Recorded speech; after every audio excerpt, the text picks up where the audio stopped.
Fried rice বলতেই আমরা বুঝি হয় মিক্সড ফ্রাইড রাইস আর না হয় ভেজিটেবল ফ্রাইড রাইস। আজকে তোমাদের সাথে আমি একদম অন্যরকম পদ্ধতিতে নতুন একটা ফ্রাইড রাইসের রেসিপি শেয়ার করব, ভীষণ সুস্বাদু আর একদম অন্যরকম টেস্টের। হ্যালো বন্ধুরা, একাজ ডায়েরিতে সবাইকে স্বাগতম।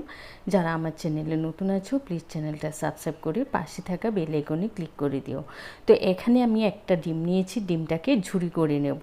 তো দেখো ডিমটা কিন্তু ঝুরি করা হয়ে গেছে। তো যারা আমার চ্যানেলে নতুন আছো চ্যানেলটা কিন্তু সাবস্ক্রাইব করতে একদমই ভুলো না, আর ভিডিওতে একটা লাইক করে দিও। আবারও 1 চা চামচ দিয়েছি বাটারটা যখন নরম হয়ে যাবে তখন আমি এখানে নিয়েছি চিকেন সসেজ। এই চিকেন সসেসগুলোকে বেশ ভালো করে একটু ভেজে নেব। তো দেখো সসেসগুলো কিন্তু আমার ভাজা হয়ে গেছে, এবার সসেসগুলোকে নামিয়ে নিচ্ছি। আবারও প্যানে আমি একটু বাটার দিয়ে দেব। বাটার দিয়ে না এবার নাড়াচাড়া করে ওর মধ্যে দিয়ে দেব রসুন। আর এই ফ্রাইড রাইসটা হলো sausages garlic butter fried rice. তো বেশ 10 থেকে 12টা রসুনের কোয়া আমি তোমার একদম ছোট ছোট করে কেটে নিয়েছি। তো রসুনগুলো যখন একটু লাল লাল ভাজা হয়ে গেছে এর মধ্যে দিয়েছি 3 থেকে 4টে কাঁচা লঙ্কা কুচি করে নিয়েছি, বীজগুলো কিন্তু ফেলে দেবে। আর শুকনো লঙ্কা ছোট ছোট করে কেটে নিয়েছি, এগুলোরও বীজগুলোকে ফেলে দিতে হবে।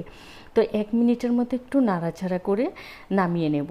নামিয়ে নেওয়ার পরে এখানে আমি ওই বাটারের মধ্যে দিয়ে দেব গাজর কুচি। একটা বড় সাইজের গাজর আমি কুচি করে নিয়েছি। নেওয়ার পরে এখানে না একটু নুন দিয়ে দেব গাজরটার মধ্যে, তাহলে গাজরটাও তাড়াতাড়ি সেদ্ধ হয়ে যাবে।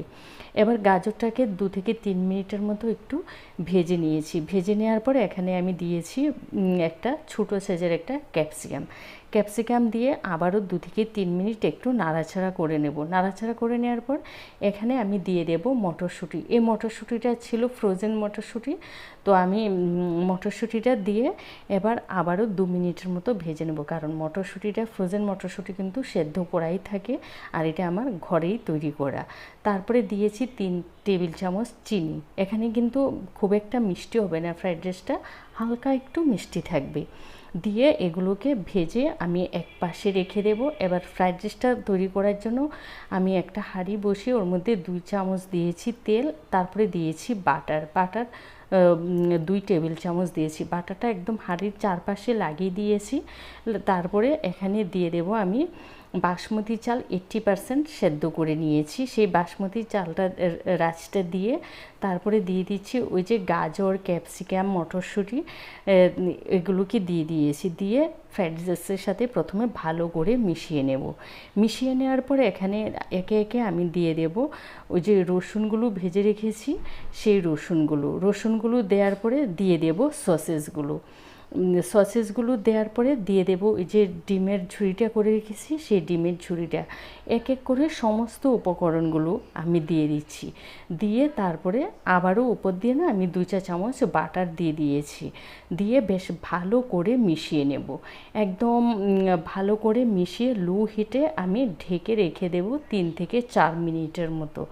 একদম লো হিটে কিন্তু এই কাজটা করতে হবে। তো ঢেকে আমি 3 থেকে 4 মিনিট রেখে দেওয়ার পর দেখো তোমাদের সাথে দেখাচ্ছি কতটা সুন্দর হয়েছে। আর এটা না একদম অন্যরকম লাগে, খেতে দুর্দান্ত হয়। এই পদ্ধতিতে তোমরা একবার অন্তত সসেস গার্লিক বাটার ফ্রাইড রাইসটা তৈরি করে দেখো। আর তোমাদের হাতের কাছে যদি সসেস না থাকে সেক্ষেত্রে তোমরা শুধু রসুন দিয়েও তৈরি করে দেখো। আর বাকি সব কিছু কিন্তু আমাদের হাতের নাগালেই থাকে, খেতে বীভৎস টেস্ট হয়।